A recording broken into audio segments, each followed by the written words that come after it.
Hi there NFI, it is Sunday the 23rd of April 2017 and we are doing the 2017 NFI tag that was maybe my idea, I can't remember, but my name's down for it, so let's answer some questions.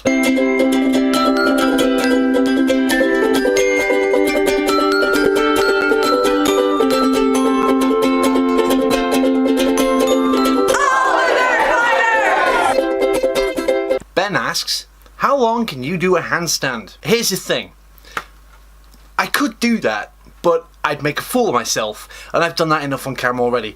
So what I'm going to do is do a theoretical handstand. So if I place my hands up like this, flip the footage like this, I'm upside down. And how long I can keep this up for depends on how long you want to pause the video and leave me like this. I wouldn't do it too long, it'd get very boring. Katie asks, that's Katie, not KT, this is going to get a little bit confusing. Favourite childhood memory? Now this also ties into a question that Nick asked us, which was fondest childhood memory, which I suppose you could sort of just extrapolate as the same thing. Now, the problem is, as you get older, your childhood fades more and more into obscurity, and I can't actually think of a lot of things from my childhood, not specific points. I've got hazy patches of recollection of generally what happened in a certain time at a certain place, but I can't remember like certain things that happened. But my happiest, I suppose, period for my childhood was just hanging with friends, and that sounds really lame, but we had a really close-knit group of friends, and I think whenever we hung out we must have come up with 2 or 3 new in-jokes, so you can imagine by the time we finished hanging out after 4 years we had a list probably comparable to the size of the Bible actually. Porno pies, guard pies, Professor McGonagall riding her umbrage cycle that would go Katie asks, if you were stranded on a desert island, what 3 things would you take with you? If I was taking 3 things onto a desert island in preparation for being stranded there, that would mean I knew I was going to be stranded on the desert island. Therefore, I wouldn't prepare these things because I wouldn't go ahead with the events that led up to me being stranded. So, this is a question that I'm going to say nothing because I wouldn't go in the first place. Scurry13 asks, cats or dogs? Why? I hate cats. I don't know why. Well, I do. They strut around the place like they think they own it.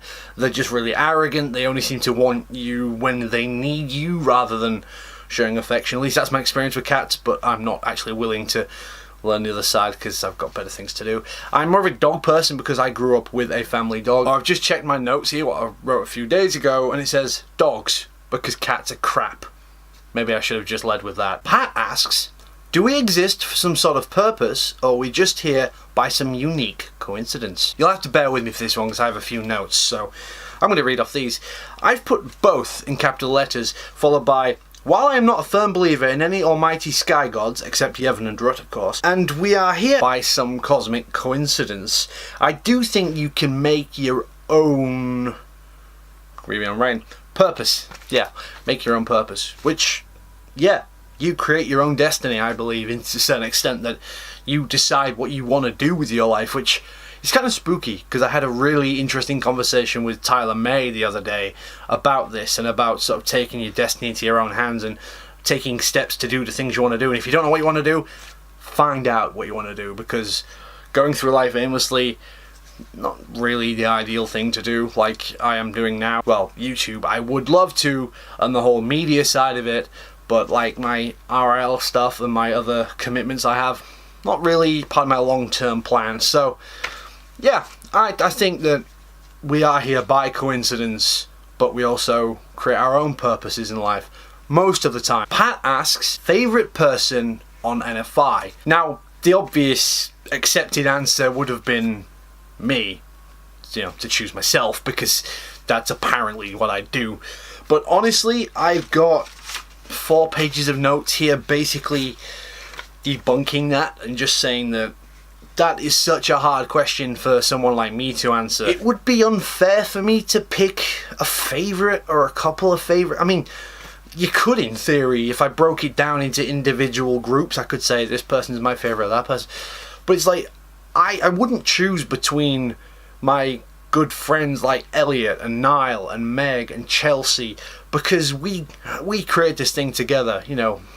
Tyler and Andrew, and then Connor and Nathan and Omar came in, and there's just so many people, it's hard to choose. I mean, the newer guys, I would probably say Nick, just the fact that I have a lot of interaction with him and a lot of good rapport. I've spent a reasonable amount of time with him recently. You could say Ted's my favourite, but Ted I don't actually class as NFI as such. While he has been on the channel, I know him outside of the channel, so it's just too confusing to put into words really for an overall number one person. So I'm just going to stick with me. I'm my own favourite. It is much easier and I don't get a headache thinking about it. Who is your favourite Teenage Mutant Ninja Turtle? Don't have one, never liked it, balls me silly. I'm not going to answer my own question here about what YouTube has given me because this channel exists.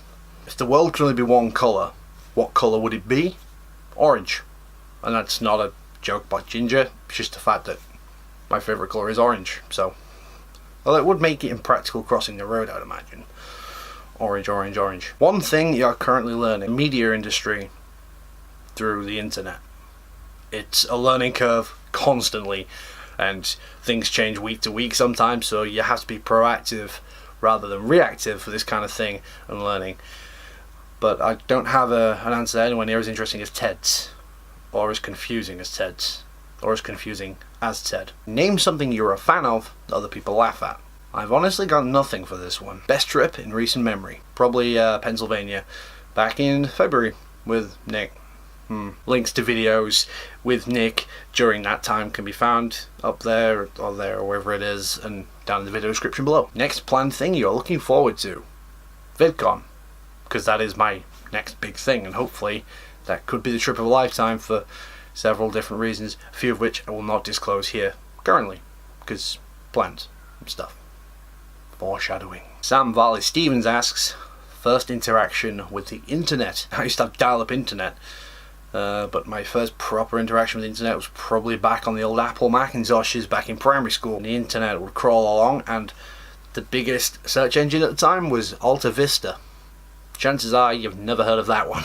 Nick apparently asks, why is Dave so lovely? Again, I'm not answering that because that suggests I have an ego, and while I do, I don't need to stroke it, so I'll let other people do it for me. So, Dave, we love you. We all have to just take a moment here and appreciate the existence of Dave. In reference to the People Are Awesome video, which is the one Dave has made and I really enjoy, what Dave does really well is he focuses on the bigger picture and the value each person can bring to a community. He's taught me that being interested in communities is what grows them, and being able to connect people from all over the world and share ideas and share stories and be strong and interested and cooperative together. That's what builds a strong foundation for a YouTube community, or a community of any kind. There is no interesting story there, Davey Dave. Doobity. Dibbity doo. Change your name to whatever I just said, and I will buy you a cookie. A big one. Chocolate chip though, not double chocolate. But I want everyone to understand that Dave is really awesome, and he likes to put on this whole I'm mean and whatever.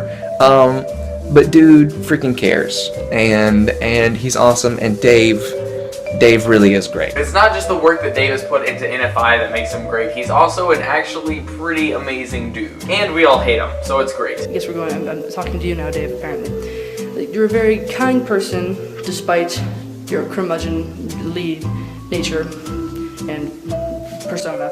How much does Dave suck? Dave sucks about as much as my heart explodes when I think of Dave. And that might have been the nicest thing I've ever said about that ginger. You know what Dave does? He covers everyone else's mistakes. Like, I was like, I'm just gonna go on vacation for 5 weeks. Yo, Dave, wanna make a video? And he's like, not really, but I will. And I'm like, thanks, you're a homie. Dave's a bro. Dave's a bro. YOLO swag.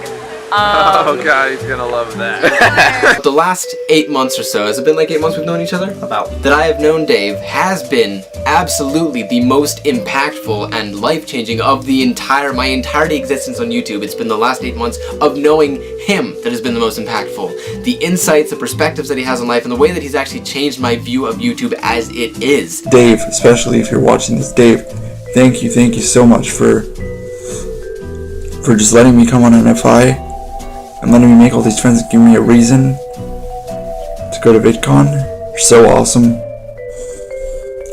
Thanks. Dave might not be a landmark that will stand the test of time, but he is a great person that will go down in our memories forever. As long as we don't get dementia. Ben asks, how did you get on NFI?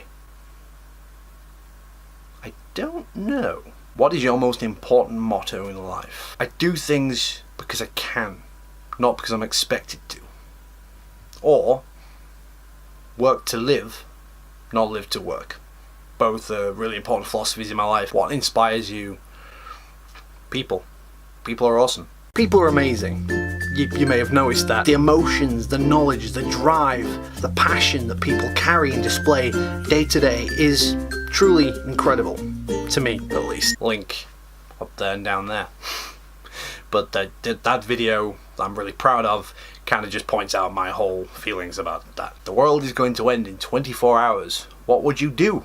Asks Dan. Probably to get blackout drunk so I don't feel whatever happens next. And that's pretty much the list of the questions on the NFI tag. I didn't actually mean to do all of them, but turns out I did them all. So thanks for listening to me ramble. It's been great to be back as usual. Thank you to everyone who's appeared this week and whoever's coming next, because we're not quite sure, but I think Omar's appearing next week. So DFTBA, thank you very much for watching. Guys, have a nice day.